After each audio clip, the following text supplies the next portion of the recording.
I want to remind people to sign in. And if you are new and have not signed in before, there's a form there for you to sign in and give us some information. So we can. Hello. That's not mine. People know that. Yeah. And we have a new format on our sign-in sheet. We have a space there for hours worked, volunteer hours, so we can keep track of hours. In addition to our attendance, you mean? No, the attendance as Oh. well. From the previous month. Yeah, but don't worry, yeah, we're gonna talk, don't worry about it right now. It's more of like an example to show you one of the options that we're gonna discuss later. Right. Okay, so be sure you sign in. If you haven't already, do it before you leave tonight. All right. And we have two new people, I think. Kimberly, you wanna pull that chair down and use that one? Wayne Rusk is here. He hasn't been here for a while. Wayne, would you introduce yourself? My name is Wayne Rusk. I'm the House Representative for the North Valley up here, Stevensville, Florence area. And part of the Valley County Collaborative that we have down in the county building there, working with some of the management issues and things, with commissioners, and we've been at some of those meetings, and meant to get here a few times and finally made it. So I'm also running for the Senate seat that drops down to this area, so it goes clear to Corvallis, and then we do run for that and move over to the other chamber comes 2025, so. make All that happen. right, thank you. And I'm sorry, I didn't catch your name. I'm Jacob, I'm a grad student at UM, the conflict resolution program. I'm interested in divorce management issues and kind of the Raleigh County area food is the highest fire risk in the entire state. So I'm interested in how the conversation would go about mitigating that risk in the community. Nice, awesome. Okay, well, maybe after the meeting, other people can introduce themselves to you, so we don't take up too much of our agenda. And then, do we want to introduce our speaker now? Yes. Actually, hang on, let's. And actually, do you want to really quick just introduce yourself and then you can do a little bit more when you actually present it that way? Sure. Hi, my name's Ashley Duran. I work for the DNRC. So I get to hang out with Kristen and she invited me to give a little presentation tonight. So look forward to doing that and answering any questions you might have. Thanks for your time. Let me, give me a second. I'm going to share our screen and there is nobody on Zoom as of yet. If I'm gonna recruit your guys' help. If you see somebody pop up in a corner that is added or needs admitted, let me know, just in case I miss it here. But as of now, there is nobody, but we are being recorded because Big Brother is watching her big sister. Okay. Point of order, Judy. Pardon? If we miss the meeting, since it's being recorded, is there a place where we can watch it, or can we reach out to you and say, oh, I missed the meeting, I wanna watch, or? Yes, you can go on our Facebook page Oh. and there's a link there. Thank you. Go to the website, or actually, our YouTube channel. Just Google Okay. Fire in the Root YouTube. Okay, That's where they're all posted, but then when I send out, kind of like the newsletter, there's always a link Okay. in there too, to I both can the find it. notes and that, but yeah, thank you. that's probably the fastest route. Okay. Okay, hang on. All right. Okay, do you want me to go really quick? Oh, It's me, financial report.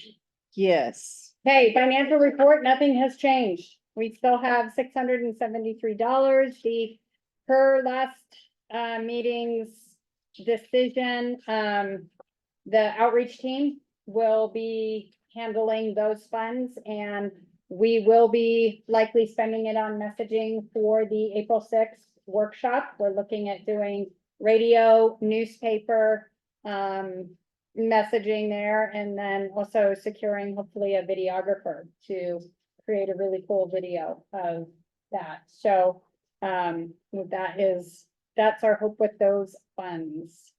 So yeah, any questions? We're rich.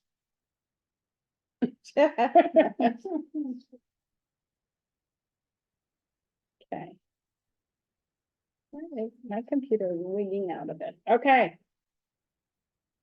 So, Ashley is here to discuss some grant opportunities because we're at this really exciting stage of now we have lots of projects listed in our CWPP and our dream list is in print. And, so now there's a lot of opportunities to secure funding. And so Ashley specializes in grants and helping partners and nonprofits and resident groups to access those funds. And so Ashley was kind enough to come and speak to us tonight about some opportunities that we can hopefully avail ourselves of to get some of our dream lists going on the ground. So go from there. for it. Yeah. Okay. So again, my name is Ashley Duran. I work for DNRC. I work with partners kind of across your area to deal with primarily fuel reduction work. So the grant programs I'm gonna highlight today are focused on projects that are gonna reduce wildfire risks in a community. And Kristen did a great job of telling me to not rely on technology. So I've taken it and I have a printed off description. So this is gonna be pretty darn informal, but I've got handouts. I'm gonna walk around. I don't have enough for everyone, so you get to share buddy system with the folks next to you. Sure, if you want to. There are 10. Okay. So as Kristen said, and those kids on that corner, they're experts, so they can share for sure. So as Kristen said, thinking about the projects that have been identified within CWPP and what funding is available to help make those projects a reality. So right now, the stewardship program that I work for has a request for proposals that's open. And that request for proposals closes next Friday. So that's part of why Kristen invited me here today. And to kind of give this introduction and let you know about what's out there. So at this stage in the process, our request for proposals is very much a raise your hand and let us know what you're interested in. The application process isn't super expensive. We're not asking for every little detail of how everything's gonna come together. What we're asking for is for partners to say, here's our idea and here's how we think it can work, how we're gonna work together to make it happen. So all of the grant programs I'm gonna talk about that are part of this larger request for proposals include include funding for projects that involve wildfire risk outreach and education. They include funding for wildfire, like home assessments. So looking at your home ignition zone, identifying the work that can be done there, and also what to do through fuels implementation. So the fundamental acres treated, cutting down trees, burning material. So all three of those elements are supported in the grant programs that we've got very exciting one-page grant handouts on. And so again, this is just a very basic intro to what these different grant programs are.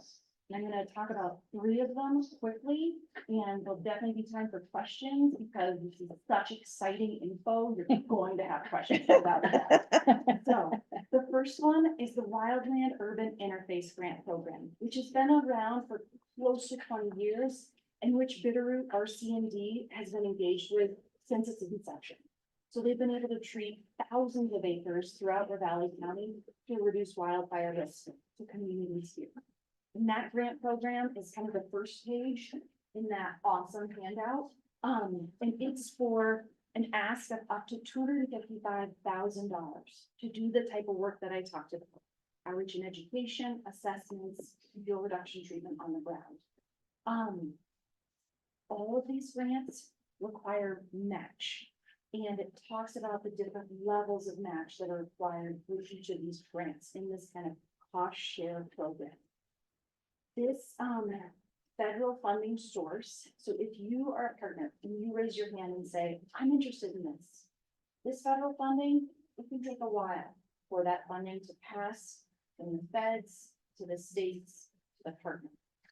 But because this grant program's been around for a while, I'm fairly confident that if I'm working with you as a partner, we're gonna be able to secure this funding. The application process and the review process is really well established. I'm fairly confident that if we put in for it, we'll likely get it. Again, so this funding, if you're a partner and you raise your hand right now, March 2024, and say, hey, I'm interested. I would then work with you as a partner collectively, to develop an application. So again, this is federal funding and it's reviewed across the West. So we're trying to put together an application that a reviewer from Kansas and a reviewer from Guam are gonna be able to understand and see why it's a good project. And so that's why I'm here to kind of work as the translator. For what's your idea and how can I make sure it fits within what these reviewers are looking for? And so you raise your hands and you wanna be involved with this project, we're gonna develop an application. That application would get submitted in the fall of this year. That application is reviewed by all those folks and selected to receive funding. That funding would go from the feds to the state to the partner, not until the fall of 2025.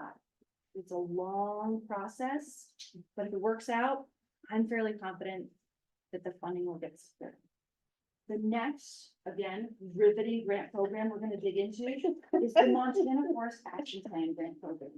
So as that name suggests, that's state funding, that's state of Montana funding. This grant program's been around since 2021, and in the last year, kind of the management and administration of this grant program came to the stewardship program, came to me working with the partners on these projects. And so again, in this request for proposals that's currently open, if you have a project idea, you can select a variety of different grant programs that you think your idea would be a good fit. And then myself and other folks who manage grants will say, oh yeah, no, I think this is a great fit for this program, or that program. So I wanted to convey, you don't have to be an expert on this to put in a request for proposals. That's part of putting together an idea, giving us a concept of what we want to do, and then us being able to say, here's a really good slot for this funding or for this project that I think will secure funding.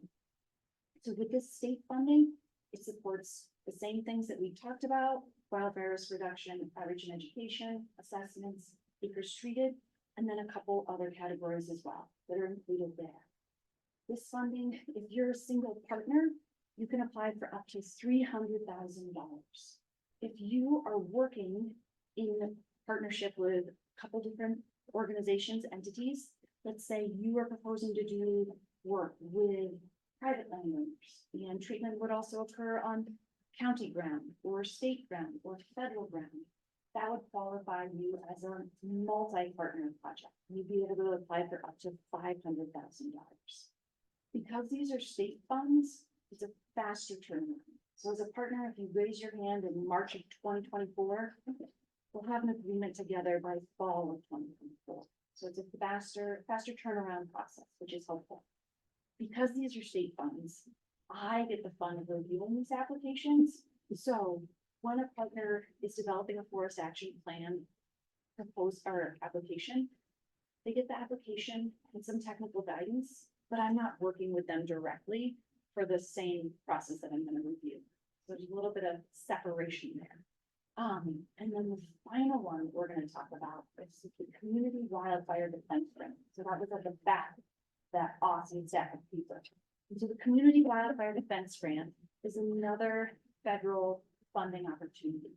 This funding opportunity is part of the bipartisan infrastructure law. So it was signed into existence in 2022, and it had 5 years worth of funding. So right now in 2024, we're in year number 3. So we know that now is a good time to act. If we want to take advantage of this opportunity, understanding that there are likely 2 more years worth of funding, but we don't know if it'll be supported beyond that. So with the community wildfire defense grant, there were two kind of pockets of funding. One of them was to develop community wildfire protection plans. Because in order to go after funding for fuels reduction treatment, you needed a CWPP less than 10 years old. So now that Ravalli County has that, way to go, that's a huge accomplishment. You're now eligible to go after up to $10 million to do implementation work through the community wildfire defense grant. That's a lot of money. This grant program, the Community Wildfire Defense Grant Program, you can work with the DNRC to develop an application, or individuals are also able to apply directly to the Forest Service. So you've got options there. In this Community Wildfire Defense Grant, I would say because it is a newer grant, the process of both kind of applications and review isn't as well established. So with a WILLI grant proposal, I'm pretty darn confident we can get that funding. With a Community Wildfire Defense Grant proposal, I will work diligently with partners and put together the best application I can. But the reviewers in that process are not as tightly calibrated. So we can put our hearts and souls into it. There might be someone who's new to the process, doesn't really know what they're doing, they dock us 5 points, and we don't get funded. So I wanna say that with, now's a good time to act, it's a great opportunity. But I also, if I am back here in a year encouraging you to do the same thing again, I hope you don't throw rotten tomatoes. And I wanna be honest about it, it's very competitive funding, and it's a challenging process. So that is the fun work that I get to do. Do you have any questions right off the top of your head about process, any grant program in particular? Actually, so you mentioned that, there's, what, 2 years left on the CWDG? Yeah, Okay. you know, as of now. Okay, and there's no way to know if it may go further, Not down this the one. road. Yeah. So, you know, when somebody puts in for like $5 million, you gotta spend that out in 2 years. Right? No, so the agreements would be in place for 4 to 5 years, just the way they are with Okay. other federal agreements. That's a great question. So if a group put in for an application this year, in 2024, and understanding that kind of long process for federal funding, that agreement will probably be signed in 2025. And then you would have 4, 5 years with an extension, you know, for things like pile burning, kind of finishing up those final details to finish it up by 2030. And so similarly, if you applied in 2024, things went well, and then you said, oh, it's the 5th and final year of the CWDG. We want to take advantage of this and try and maintain that momentum. You could, and that would similarly be available for another 5 years after it was signed. So, given the process in CWDG grant, you probably don't want to put all your eggs in one basket. Or the In type of terms of- work, or In terms of, so you have a very large grant that you're putting in for, and for a lot of us, environmental education and outreach, okay? So we may not want to put all those eggs into that one basket, but maybe spread it out, in some of the other grants you mentioned. it's definitely an option, and it definitely makes sense to say, okay, here's our big plan of where we want to grow Mhm. and move forward in. And here's our plan for being able to kind of continue to do the good work we're doing in a grant that we feel more confident we're gonna be able to secure this funding, for sure. Yeah. Any other questions? I'm just looking at must meet the following intent category. Am I correct in that the Montana Forest Action Plan grants looking at the categories, would any of those include outreach and education? Yes, yeah. Does it, So it looks all of like that- forest health, Mhm. reduce wildfire risk or support urban forests. Yep, and so understanding that to have a good wildfire risk reduction project, you need to be able to engage landowners in that community. And ideally bring those landowners together in a surrounding neighborhood. So you've got a targeted approach that's gonna require outreach and education to bring those folks together. That is definitely supported with a good wildfire risk reduction. But the goal of bringing them together would be essentially fear mitigation. Is that correct? Or home assessments. So with that forest action plan, it says up to $300,000 or a minimum of $50,000. Or evacuation and risk planning.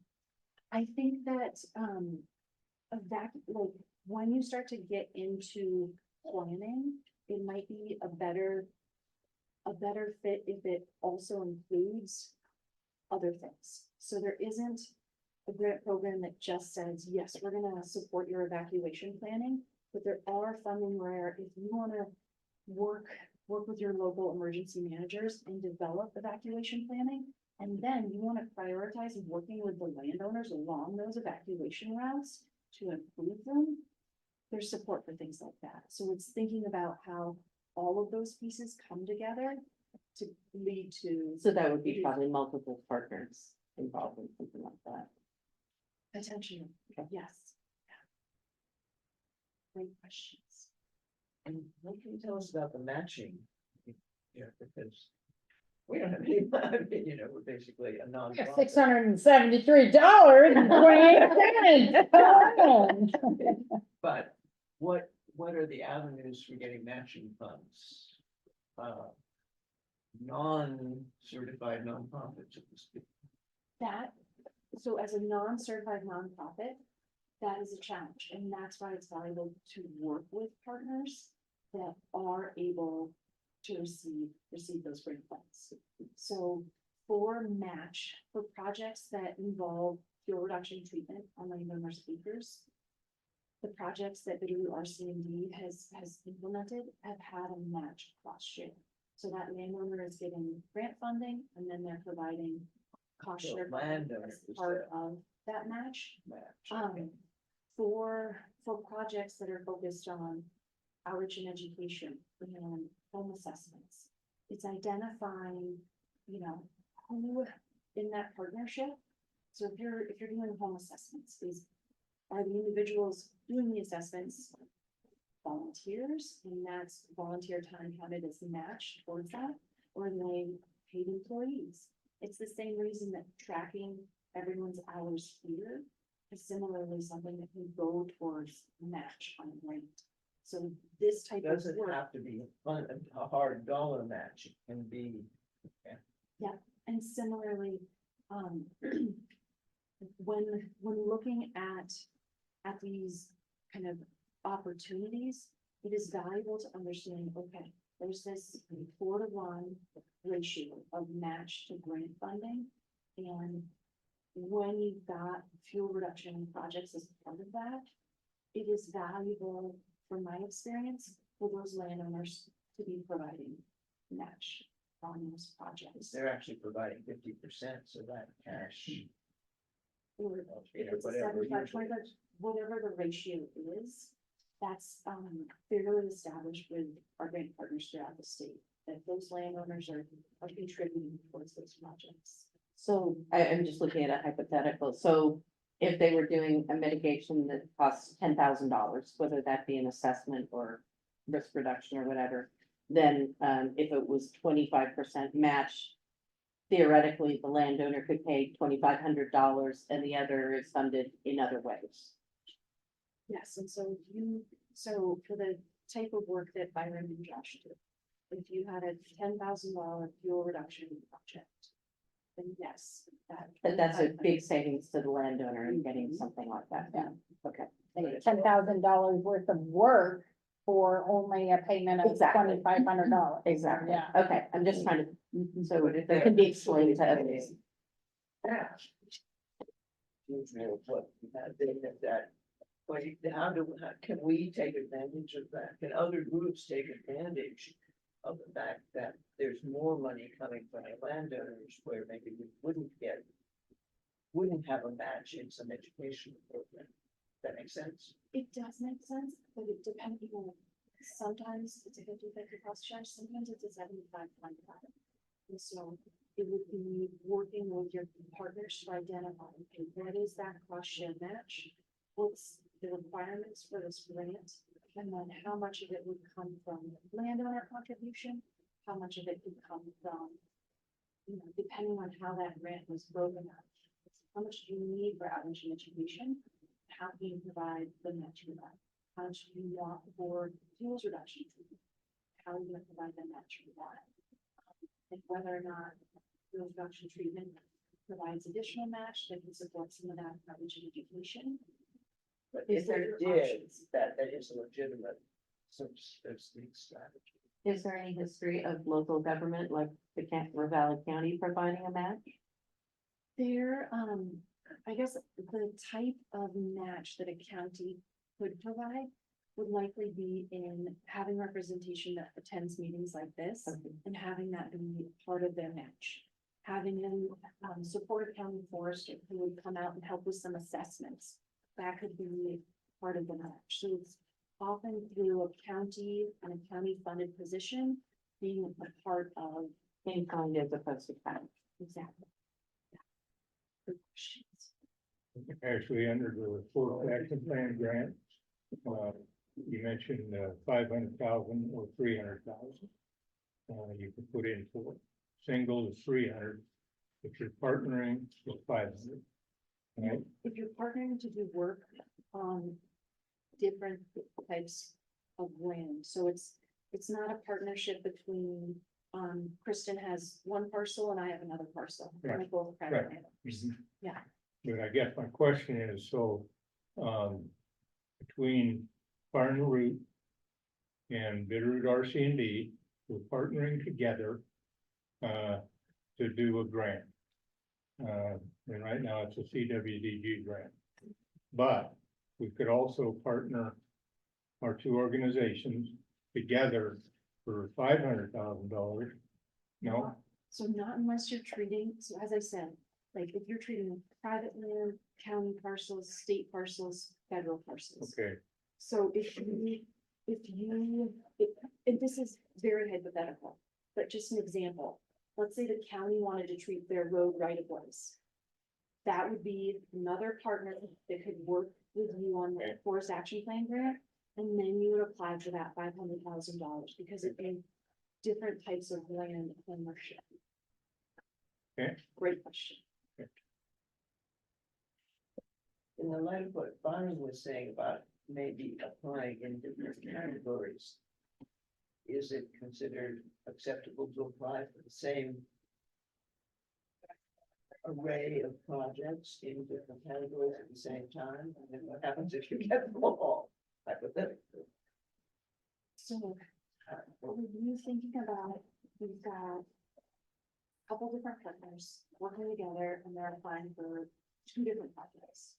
Through different. Even the same funding sources. project through different grant opportunities. I would say. You're gonna be more successful if you say. Again, an example, we're working on this project in the southern Bitterroot, and we're gonna go after funding for this project here. We're working on this project in the northern Bitterroot, and we're gonna go after this funding here. In contrast to saying, we're gonna work in the Bitterroot, and we wanna try all of these different grant funds to do that. Does that help? answer your Yeah, I question? mean, it's just, yeah. I think it's a good. Thank you. Yeah, thank you. And Ashley, I will, with the notes, I will put Ashley's contact information if you're okay with that. So if you have any follow-up questions, you can send them directly to Ashley, or you can always email myself or Byron and we can get it to Ashley as well. So, And this kind of segues into our next team report. We have a new team we're calling, I guess, the funding team. For lack of a better word. Yeah, I had no clue what to put. We didn't even talk about names, works. so It works. you guys can decide a name.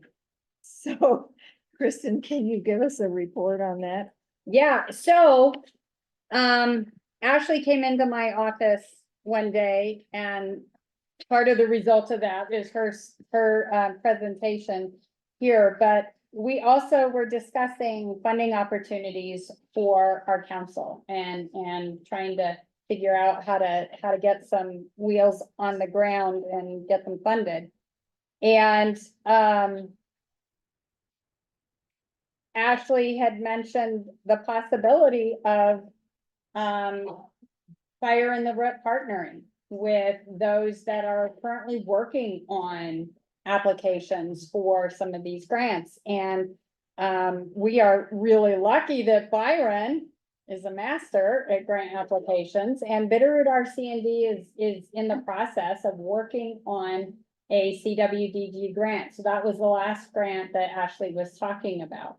And, so I just reached out to Byron to see if Bitterroot RC&D would even be willing to partner with our council on, or to allow us to elbow ourselves in on his application and see if we could get some funding for a lot of the projects that we feel like we could do, ones that we've all identified in the past. And, Josh and Byron were willing to do that. And that application, it actually strengthens an application, right? Because it shows cross-boundary work, cross-boundary doesn't always have to be fuels work done across borders. It's just mitigation work and outreach that are done across fence lines and, jurisdictional boundaries. And so that partnership would really strengthen the application. Realizing that the DNRC has this March 15th deadline of when they need to know if you're going to be putting in an application. That's not the actual CWDG application deadline or Forest Action Plan deadline. That's the DNRC's deadline for letting them know your intentions. And it's a pre-submission application that you have to do, this RFP or request for proposal, which is not as in-depth as the actual application will be, but it still requires an estimate of costs and time and a description of what you're looking at funding. And so, the outreach team, I went ahead and just sent an email out to our outreach team and said, hey, is this something that we'd be interested in, that you guys support doing? And we met and discussed it, and the outreach team supported trying to put together a list of projects and working with Byron and Josh to include them on their CWDG application. These are the items that we came up with pretty much from our wish list and the CWPP action table. All the items that we had suggested be put in there. Number one was that council coordinator. Because honestly, nothing else can get done without this position being filled and funded.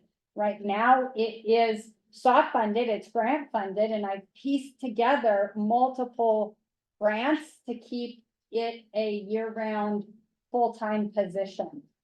But for sustainability and security of this council, having a steady funding source for up to 5 years would absolutely be very beneficial, because there are options for hopefully building this position into our general fund, like through the DNRC. But that's a legislative act to do that. And so it can only happen every 2 years, and the powers that be have to lobby for that to happen. So that's gonna take time. That is not gonna be something that happens. So council coordinator was at the top of our list. We consolidated a lot of our projects under a wildfire preparedness and prevention outreach program. which would include all the various messaging that we do, our brochures, our radio, our billboards, that cover, both preparedness and prevention. Because we do this for, at least 7 months out of the year, we're usually getting some sort of messaging out there as we have money and people available. The mailers that the county did, that was grant funded, so if we could secure funds to do something like that yearly, that would be extremely beneficial. We got a lot of home assessments from the mailer that Andrew did. We could also expand and go into TV and OTT, which is online streaming, and do more custom videography. Get some real informational, localized videos out based on mitigation and preparedness. And then also the wildfire science / learning sessions, speaker series and conference and the brown bag field tour, which we've got coming up. All of that can be lumped under this too and be funded to do.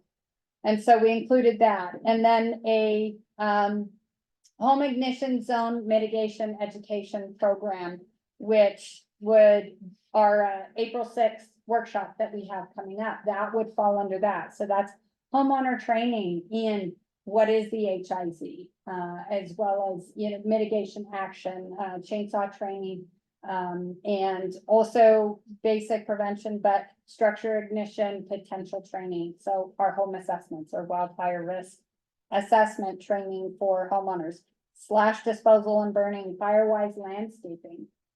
And so including a program on that, and then a smoke management program. We were lucky to have that grant and be able to work with BCAG, the Bitterroot Climate Action Group last year, and get out 52 air purifiers to the underserved community members here. And so if we could secure funds to do that every year and do at least that amount, that would be huge. And it's definitely a needed source, and produce educational materials to support that program better. Then a resident survey, a countywide resident survey to determine our attitudes, knowledge level regarding wildfire risk and mitigation, and also determine those pathways and barriers that our residents have to performing mitigation. A lot of times they know they live in a high risk area. There's a reason they're not taking the steps that they should to better protect their home. And so if we can find out why, well, what that knowledge level is, but also if they do know why they're not taking those actions, sometimes we can address it. Sometimes it's misinformation. Sometimes it's not, but just getting a better understanding of our public's knowledge level, tolerance level, and developing pathways and barriers will help us develop all these other programs better. It'll make it a targeted approach, and we will actually be speaking to our residents in a way that they will hear, and because we've listened to them. And then a structure ignition risk potential training and assessment program. And this is really geared towards helping our VFDs, our volunteer fire departments. So this would be providing training in the form of the NFPA training, National Fire Protection Association training, which provides them with certification credits that really benefits them. So one, they get the training to help us do our wildfire risk assessments, but it also benefits them. Then also securing funding so that we have incentives for them to do it. We have 14 fire districts essentially that are almost totally volunteer. And so we are dealing with people that have day jobs, right? And the time that they spend, the time that Roylene and Ken are here, it's totally volunteer. And so our asking them to help us do wildfire risk assessments is just one more thing on that already overloaded plate. And so if we can provide some sort of monetary incentive to either the station or the individuals, to help us get that work done, it would definitely help us provide better capacity to do wildfire risk assessments. So that program would address that. And then we had a number of smaller projects that were listed in the CWPP action table, such as our K through 12 educational curriculum. And I'm forgetting some of them. Let's see, neighborhood ambassador program. Yeah, which is huge. The citizen science one. We had talked about a HIV mitigation incentive program like the Home Show Award for, the best Firewise property and house, that sort of thing. And so we wanted to try and secure funding to explore those projects and be able to work on those. And so we added those in there. The total came to about $1 million, and that would be for 5 years of funding for each of those areas. So pretend you didn't see that. But I mean, this is great because Ashley can actually provide us with some guidance too on, is this way overreaching? Is this, so that's what we were thinking, and realized we did a lot of this footwork before this meeting because the due date is March 15th. So we figured, let's do this footwork, bring it to the council and make sure the council is good with this endeavor and working with Bitterroot RC&D and putting together this application for that. So yeah. So in effect, what we're asking for now is, do you have questions about it? Yeah. We're proposing this and we're hoping nobody has any issues with it. but Right. This is the place to bring it up if you do. yeah, questions or concerns and Byron, did you want to add anything? Well, I just wanted to tell everybody that Kristen is doing a write-up regarding all these things on the board. And basically, I've got a rough draft of a CWDG grant proposal. I'm just waiting for this write-up to add to that proposal. It'll go in March 15th. And just to let you know, the CWDG grant is gonna be for about 5.7 million. Okay, and 3.75 million is landowner payments. 2,500 acres done in 5 years, 500 acres a year. Okay. The in-kind for that 5.7 is 1.440 million. And that comes, the bulk of that comes from the landowners doing their 25%. Okay, so this is we're applying for the 75-25 cost share. So right now, as soon as I get this write-up for this information, I can meld that into the application and submit it. The only drawback is what Ashley said is it's a lot slower process. So the first year, we're not gonna have the money to do through this grant. It's gonna be a year down the road, at least, right? Can't say when. Right? So, so that's kind of where we're at right now. The other thing I was gonna ask Ashley is, it asked for a map. How many maps can I give? So the goal with that application is to have a very basic map. So you could outline all of the valley county and just submit it.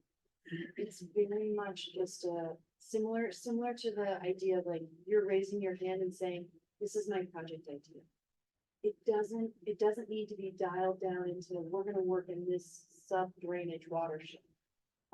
It's very much how do we make it as user friendly as possible to folks who don't have GIS experience? So that's why it's a hopefully user friendly, just drag and draw application.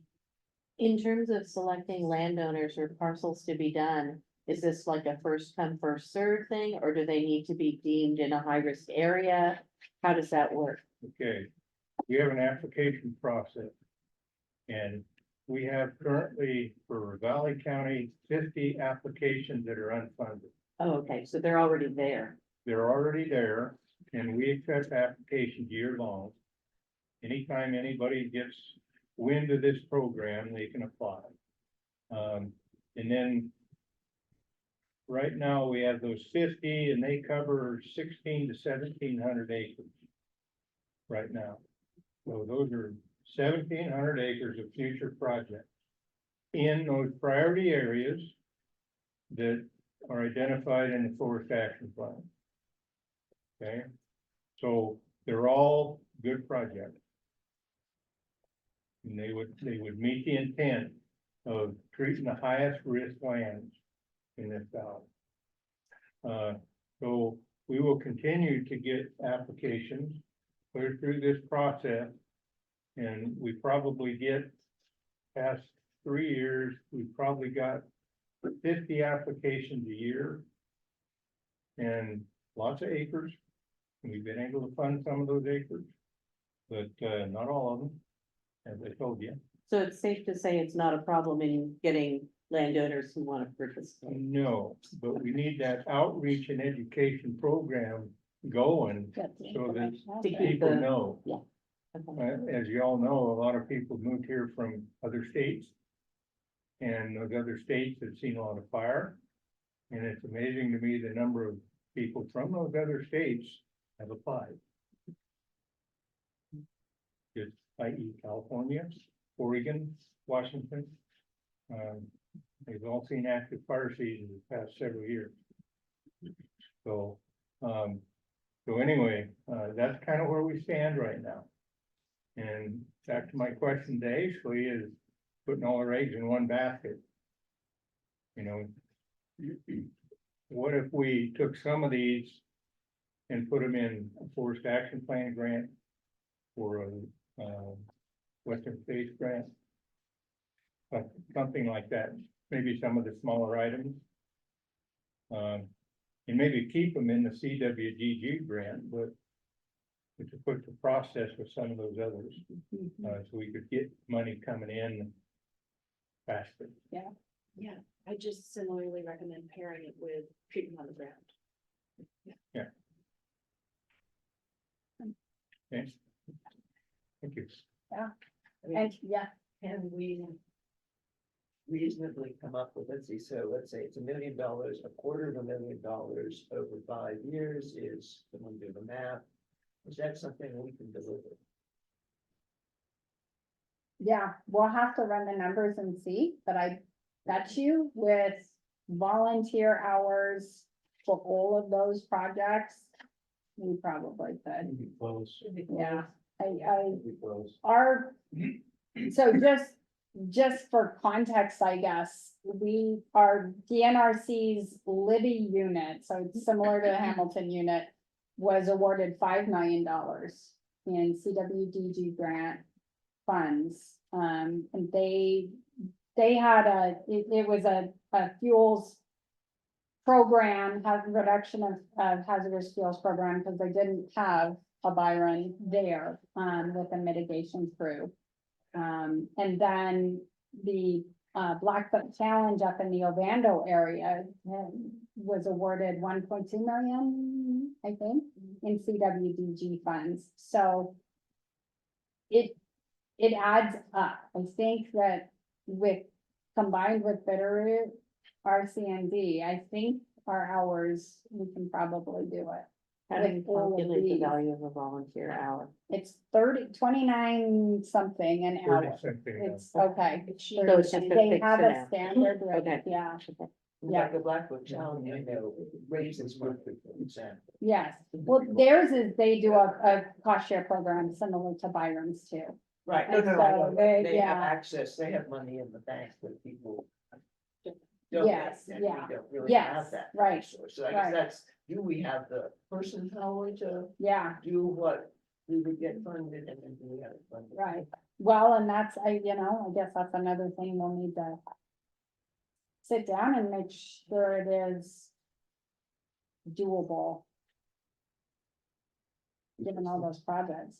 You know, having been at the meeting, I mean, it seems like the council coordinator is a critical one. Yeah, And so I think I'd almost try to plant that where it would be funded most, you know, effectively in the shortest period of time. Yeah.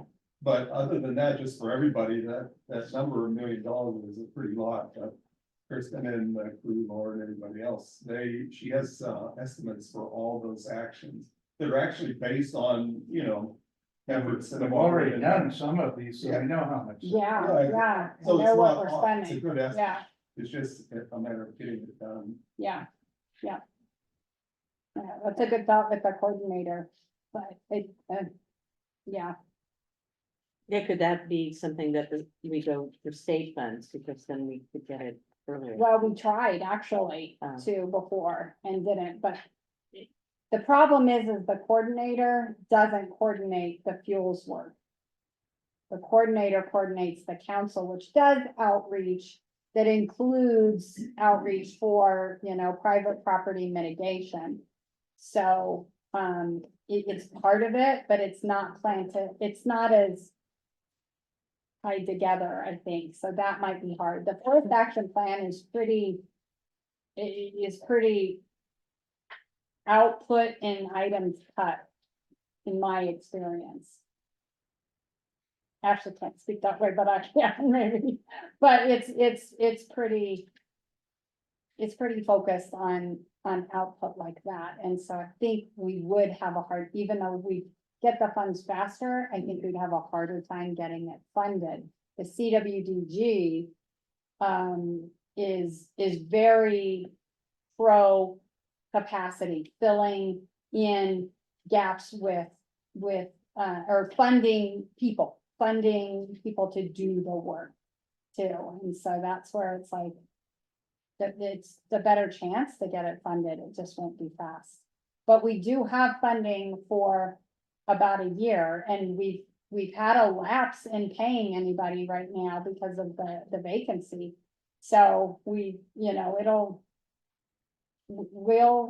take us probably right to when we potentially could get awarded the CWDG funds if we do get awarded, so. So I don't know, maybe that's a Byron and the outreach team and Ashley do a bit of strategizing and figure out, Either that or we put on a bake sale. yeah, a big sale, and don't have me cook. So, The honest yeah. brownies, please. I know, that's what I'd recruit her. So, okay, now we're way over our So, time. yeah, we spent more time on that than anticipated, so Just enough. I guess if you have any other questions about that, we'll do it at the end after we end the meeting. Well, and there's no Nicole, right? So there's no Nicole, even though we only put like 5 Okay. times but So are we ready to go to the CWPP update? yeah, So super quick. since we are way behind and we've already talked about the action plan, which is the punch line now. We have a CWPP, it's been signed. The other signatures are being rounded up, one or two at a time. Around the valley, so we're really close on having that final. So that's the good news. We've talked about the action plan items and how we're gonna move forward on those. So that's really the bulk of the discussion. You know, The CWPP now goes from all of this long discussion about how to do one. And what a WUI is to, now we've got one, we need to get the actions in place to implement. And that's where we are now. So that's the 2-minute version. Woo-hoo. And I'll. And get it the- sounds like the we other get the screen up. long version from the Bitterroot Star. There's a long story in there. Yeah, which I know, Yeah. so yeah. Yeah, it's on their website, got the 6th or 7th story down. So Woo-hoo. we're in good shape. Now we gotta do the work. Yeah. We got a plan, now we gotta work the plan. Yeah, use it. All right, thank you. Outreach team. So they're going to be in another county forester within our lifetimes. Well, Are the there were commissioners- no applicants the first round. The commissioners are still. Oh, yes, Yeah. there is an intent to fill the position. It's been advertised. No applicants the first round, which is not a good sign, but maybe the next one. You know, you gotta keep trying, you don't quit fishing on the first cast. Get your So- resume together, Laura. Get your resume together. Yeah. I think Byron's retiring from. So he's got all this. Don't you understand? He's got lots of time on his hands, Poor Byron. so.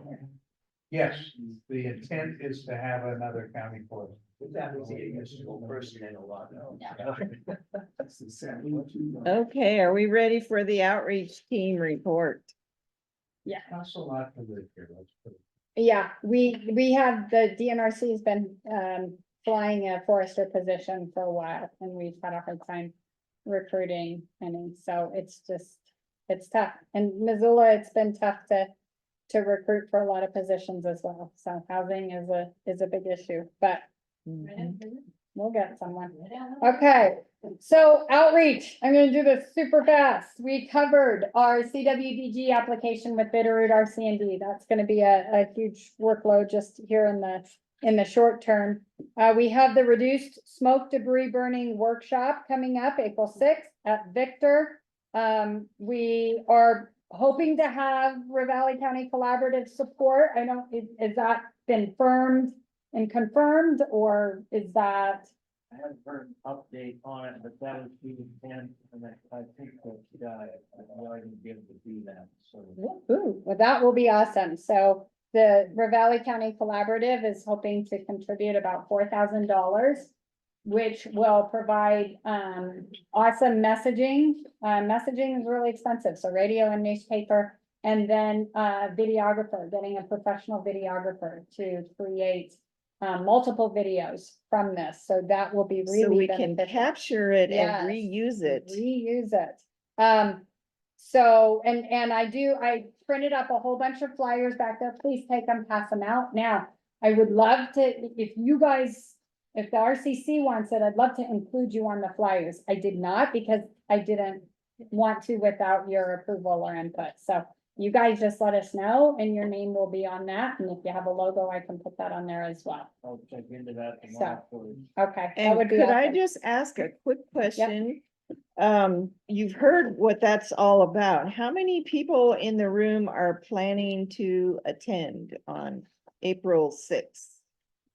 I'm trying to get my husband to go. I haven't gotten yet. Okay, that's Cool, about okay. 6 people. Yeah, so try to RSVP.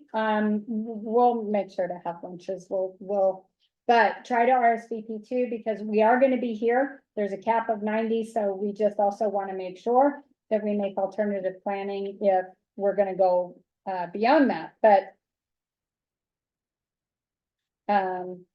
awesome, okay. Let's see, landscaping workshop, April 20th. Judy and I are gonna be working with KNS, not nursery. but Greenhouse. Greenhouse. Darn Missoulians. Jeez. Doing a landscaping workshop, really geared towards landscapers. And so it will be HIV and strategic planting. And hopefully letting them, or helping them to carry that into their day-to-day job working with people. Brown bag field tour and lunch, we're looking at May, Ken is the, 18th, May, we got a date. yeah. we May nailed 18th. it down tonight. Larry Crick. And, looking at an area that's been continually treated for fuels and with prescribed fire and have a variety of perspectives portrayed there. And then Byron and Josh will hopefully be there as well to discuss doing fuels treatment and fuels mitigation at the private homeowner level, so we can carry it to the individual homeowner. So we'll have more information on that, and then keep it local. We advertised in that last year. This year, we are going to try and do 2 issues. So I sent a graphic today.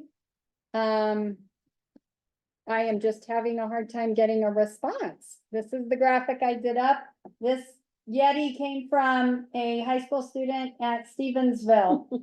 And so debris burning is huge. It was the #1 cause of wildfire, even more than lightning last year in Ravalli County. And so it's pretty good message to hit right now. So this will be in the April and May edition, and then we will also advertise in the June and July. And that funding is coming from money that I have set aside for general prevention and preparedness advertising down here. So it's not coming out of the council pocket. Next meeting will be March 27th at 1 p.m. Everybody and anybody's Can you invited. put Yes. that on our Facebook page for Fire and Root, Yeah, I so will. that I can zap it to mine? Yeah, Thank you. I might have to change it a little bit because of the size, but yeah, I'll work on a cute little graphic for that. That Yeti. So adorable. the next outreach team meeting will be March 27th. Yes. But also the next funding team. Maybe, we'll see, because we might not need it. That's after the 15th, and so we'll have to determine Right. that with the funding team. So, yeah, I think Okay. that's just gonna be as we go. Okay, Okay, now we have a topic regarding tracking hours for membership participation so that people are qualified to vote. Last year, as a council, we had decided that we didn't want people to just come in after 2 meetings and be able to bring all their neighbors and vote on a single issue and carry the issue. We wanted to have people who had skin in the game be the voters. And so we determined at that time that 20 hours seemed reasonable. But we figured out recently, when we looked at the number of hours that people had, we had not very many people qualified to vote. And we want more participation.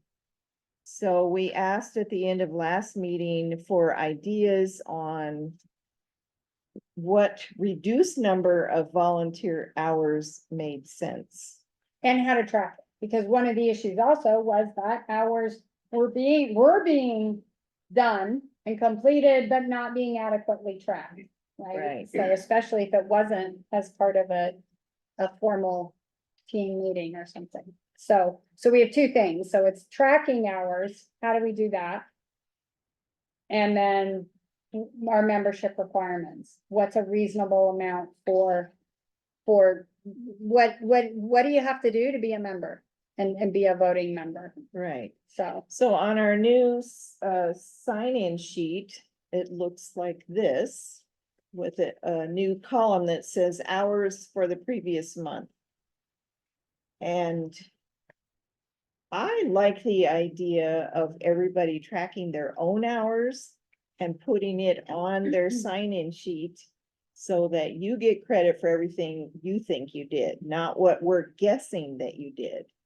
So this would mean like for the sign-in sheet tonight, Right. if we were at last month's meeting, we put an hour and a half down Right. for that. And next month, we'll put down the hour and a half tonight, if we're just talking about meeting Right. hours. Okay. Right, and then additional hours for volunteering for other things. or attending Outreach and- team meetings, Outreach and funding team. Yeah. right?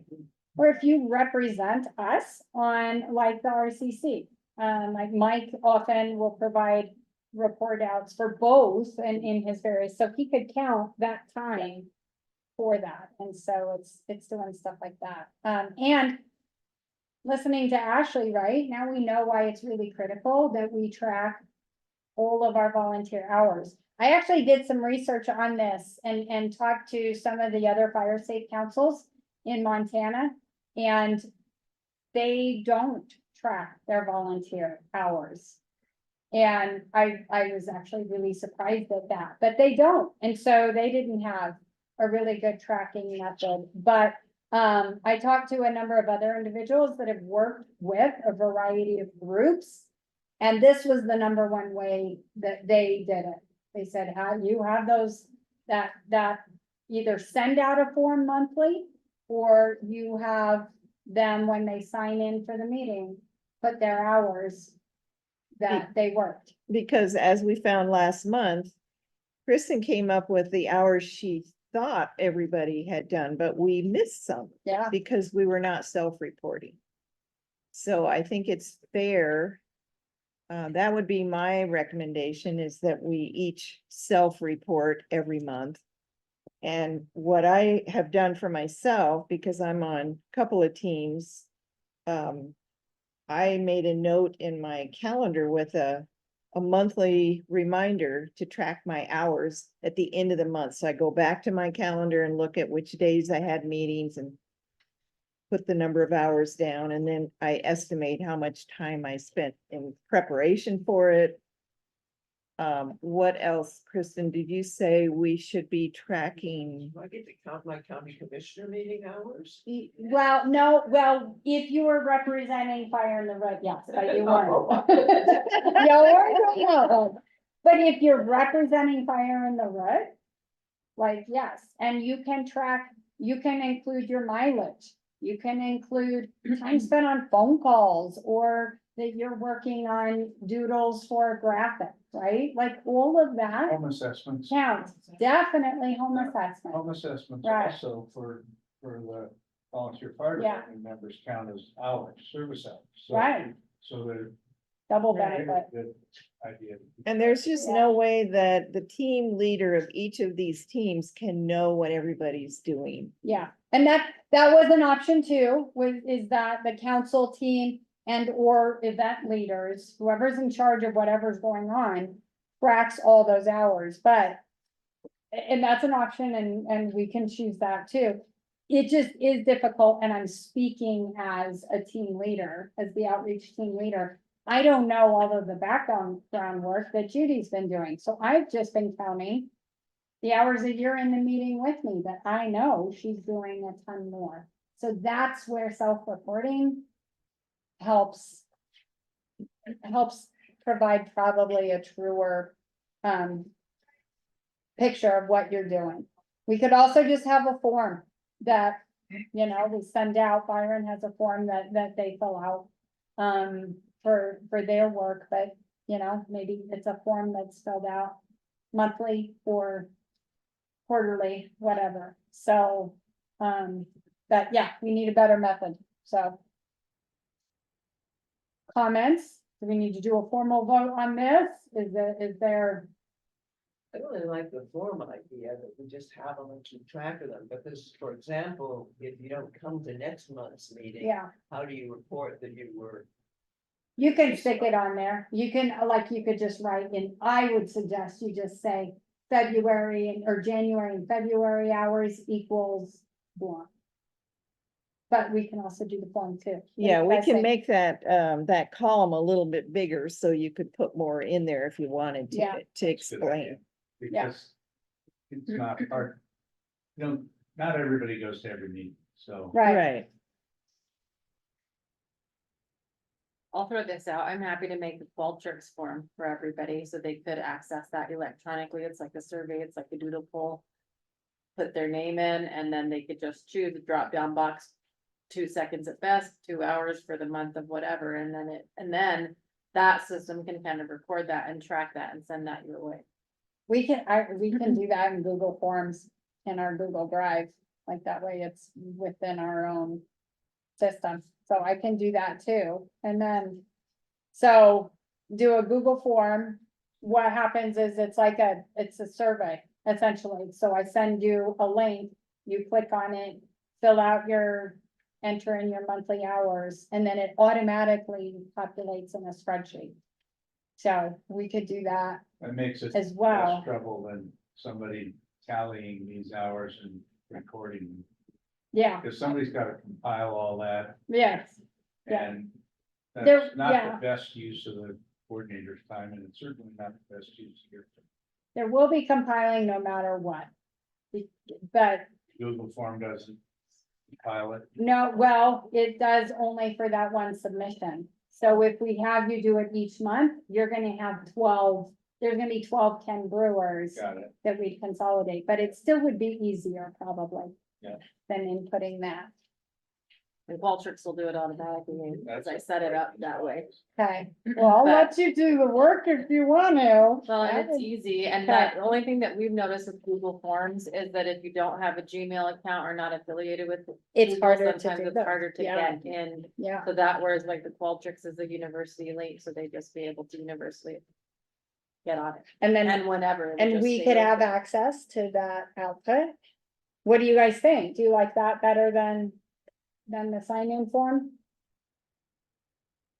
Okay, Sign-in form is convenient for the users, yeah, not for whoever has to keep Right. track of it. right. Okay. All right, and maybe that link I will just send out as part of the newsletter. And so your responsibility is going to the link and filling in your hours, Good idea. so. And that's on Gmail. Well, she's gonna do it in Qualtrics and I will have a link in the email that I send out that has kind of our newsletter, that has the agenda for the upcoming meeting and the notes from the last one and all of that. I will just make sure to have a link and a reminder, hey, reminder, fill out your hours if you have any. Does that sound good? Yay, thank you, Kimberly. Yeah, that's great. Are Now, we sticking with 20 as the number for? Well, That's the next order decision. of business. 20 seemed like too many. we It had- seemed pretty reasonable when we said it last It year. sure did, It seems but- like a lot now. But the reality check now Yeah. is, number one, we don't have 12 meetings a year. We have 11, and this last year we only had 10. Yeah, So even if somebody came to every meeting, they couldn't, You're only halfway there. yeah. Wait, So what do you think about the number 15? That would mean you could come to 10 meetings out of 11 and get all your hours, because it's an hour and a half meeting. Or if you come to most of them, but you miss some, but you do volunteer hours, or you go to a team meeting, participate in some other way, do assessments. The other ways that you can add your hours up. Is 15 more reasonable, or do we need to go even lower? 15 sounds like a good number. Try 15 for the next year. so If it doesn't work, we'll lower it. hang on, I actually looked at the numbers. And we would have only added 2 more people to vote, I think, At 15. at 15. Then let's. At least, The- at the- least as comprehensive as our tracking. Right? Right. Because we Well- know that was. Yeah, so I updated the tracking to where I think I have everybody's 2023 hours fairly close. And actually, we would not have added anybody at 15. It was essentially, you were way over 20 or you weren't close.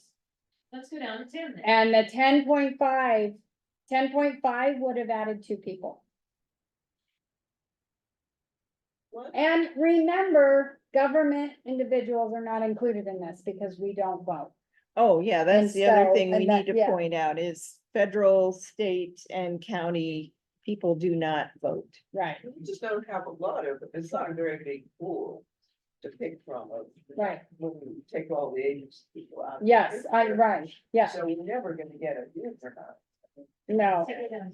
So. So, Who come maybe to 1 or 2 meetings, aren't gonna make it anyway. yeah, and you know, Albert had a really good suggestion of the 10.5 hours, which equates to like 7 meetings, but 1 extra event. So, because that was one thing that we wanted, and that's why we put the minimum as more than you could get by just attending the meetings. We wanted to try and get Real participation. participation in outreach team. So what the about however many auxiliary. hours, 10, 12, 15? A sub requirement is that at least 2 of those hours, or at least 3 of those hours come from something other than the monthly Yeah, meeting here. yeah, some sort of a, or even just, If they I go to like the- the one extra event regardless of hours yeah, is a good one, because some of these are short, right, you know, yeah, and some of them like this thing can be all day, right, you know, yeah, so. So rather than hours, it just be one other Event. event. One extra Or event meeting, regardless of outreach team hours. meeting. Let's say event or team. Yeah, yeah, activity. Yeah. And even if, for example, you didn't want to be on the outreach team and go to all the meetings, I think it would make sense to let people come and visit and experience You what we bet, do in yeah. a meeting and get hours for doing that. yeah, Yeah, okay. Yeah, really. so anybody not like the idea of the 10.5 plus 1 extra event? I think we should maybe try for 12, just to see how it goes a little bit, just because, as I say, what you're pointing to is there's people who have plenty. And there are people who aren't, no matter what, gonna be able to, Yeah, because of their lives or whatever, so.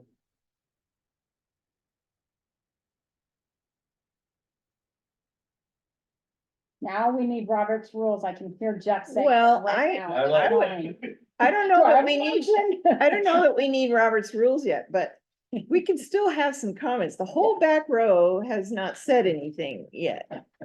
And whether you can vote or not, we want to hear your, we There's want no to, motion on the floor yet. for motion. Hayden, what do we you just want to think? hear what you have Yeah, to Hayden, say. tell us. What do you think, Hayden? Yeah, no, I like that. 12 hours or whatever. You go with that one? It's perfect, yeah. Okay. Sam, what do you think? 12? Me? Yeah. You know what, I think 10.5, 7 meetings, 1 extra event, it would be good. Okay. That's what I'm voting. The author agrees. Yeah. Okay. We go back up. All right, well, yeah, so let's try Yeah. 10.5. And then if everybody is voting fairly soon, then we can start jacking it up a little bit. Yeah. Good with that? Okay, Sounds good. Anybody object to 10.5 plus extra plus? event. Okay, I don't think you should ever discourage people from coming. right. Right. Now, the other thing that we want to make sure everybody's still good with is the newcomer year requirement, where we thought, okay, well, what if somebody comes in mid-year or, you know, like in November? Well, that's not gonna work, but like, if they come in the middle and there's no way they're gonna be able to get 10 hours plus an extra event, they probably can this time. a day at the fair. Yeah, Yeah. actually, we've created it so we don't have that issue. Right, So we right. can nix that, This 'cause that's a changes- pain too. This changes everything. I like this. Good job. Okay, nix the 3 meetings, okay, sweet, Well, that went well. yeah. Okay, need for So- bylaws though too. That's what we go for. Yeah, we were gonna have Nicole give a little talk on what she's doing with her business now, because it's kind of changed, I think. but she's not here tonight, so she missed her opportunity. So, we are at a place where we're going to need to talk about creating some bylaws, if we want to call them that. What's another name you think is better? Is that, Like an Well, operating. we're gonna need bylaws and some, we're gonna, if we do our own 501c3 at some time in the future. Yeah. There'll need to be bylaws that are called by, right, and we'll need, to meet the other requirements. Yeah. So we might wanna think about starting with that kind of minimal set Yeah, that's recommended for a 501c3 and see if that meets our needs. yeah, Hopefully you could borrow some from other similar organizations and Yeah. say, Yeah, right. and, then adapt those. right. So we're just starting the conversation now. I wanted to throw it out there, to find out if anybody would like to be on a team to produce some bylaws.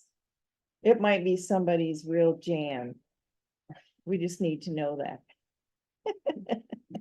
Well, I'm just saying, if y'all are gonna go that 501c, I would print out the sheet, because I've done it before. Yeah. And start being very strategic, because I've already been here enough. You try to go back and do bylaws with a group.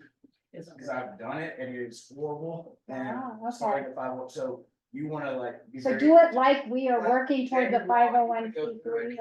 You're gonna be also having to think, Doing who's gonna be on your board, who's gonna Right, do this, who's gonna right. do that.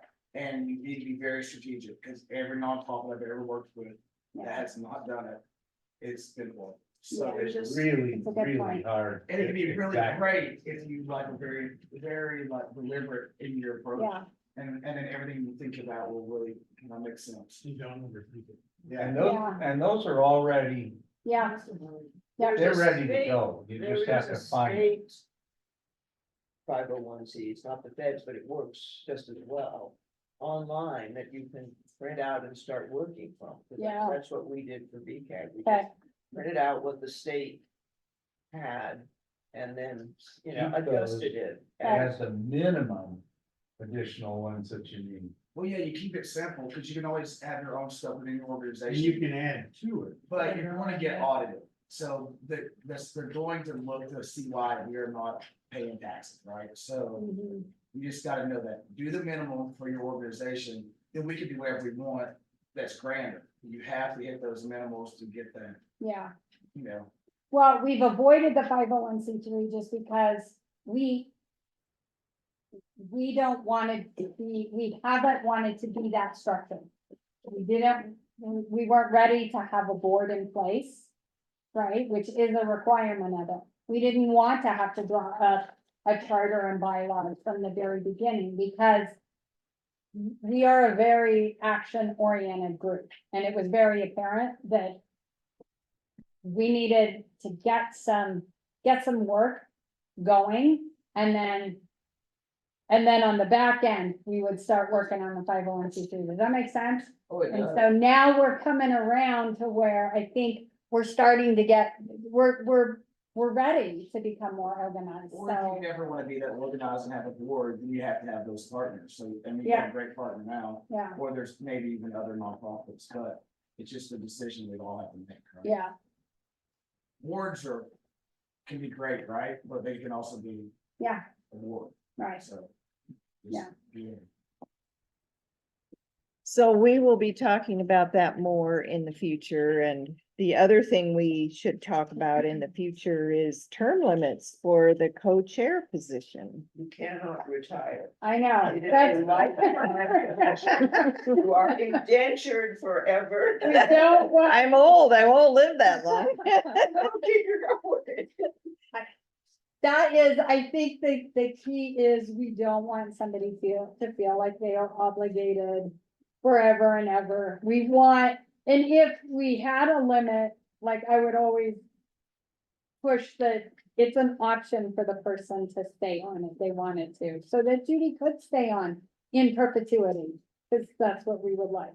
but. And you'll plan my funeral. I mean, what normally is in, you know, the bylaws. Right, it's all about, You know, every 2 years, someone gets reappointed. we are doing everything that, like, we're getting to all of those requirements our own way.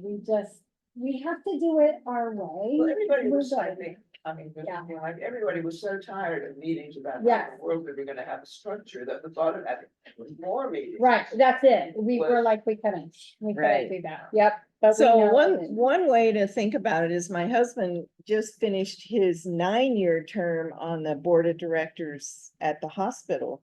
And the way they work that is they had 3-year terms and they could serve 3-3-year terms. And the first 3 years, they really don't want you to quit because they get people on the board that don't know how a hospital works yet. Because they have other things that they can add to the business model that are helpful. So when you first come on, you're not very useful or effective until you figure out how everything works. And so you become more valuable the longer you stay. So they for sure want you to stay at least those first 3 years. They invest time in you, training and things like that. And so we could do something like that. That's just an option to talk about later. So be thinking about that and Yeah. we Probably put it also in are there. talking about perhaps having an additional co-chair that would not be the coordinator. You know, Eurista was the other co-chair, but now we're talking about maybe having 2 co-chairs that are community-based, working with the, The fact would be 100% administrative. Mhm. So having two co-facilitators of the council and then the FAC in that administrative role. Well, if we Not in any sort of, you know, they'd be coordinating the administrative aspects of it, but not in that But not in decision-making role. Yeah, not in that leadership role. But So if that's they an were option. really coordinating it, that would also take some of the burden off the. right, we want Yeah. to make it easier for people to want to serve. Yes, exactly. And that was the suggestion that Eurista had. She was like that she thought that Thank you. would make it a lot more efficient. So, So we will be talking about that more, so be thinking about it and thinking about whether maybe you're interested in serving. yeah, So our next meeting will be April 2nd. April 2nd. And at that meeting, that will be right before our April workshop. Yeah. Any other agenda items for us to put on? For next business meeting. And as an FYI, we are doing interviews for our fact position on Friday. So, hopefully, we will have a much better looking individual in this seat by April. That's So the you can goal. sit in the back row So again. I can sit- So Hayden, you gotta move, cause that's my spot. Kendall, you're out of there, so. Okay, thank you all for coming. And Thank you. Grab flyers and cookies. cookies. Yeah. Oh. Yeah, thank you. That's awesome. I was out and you know.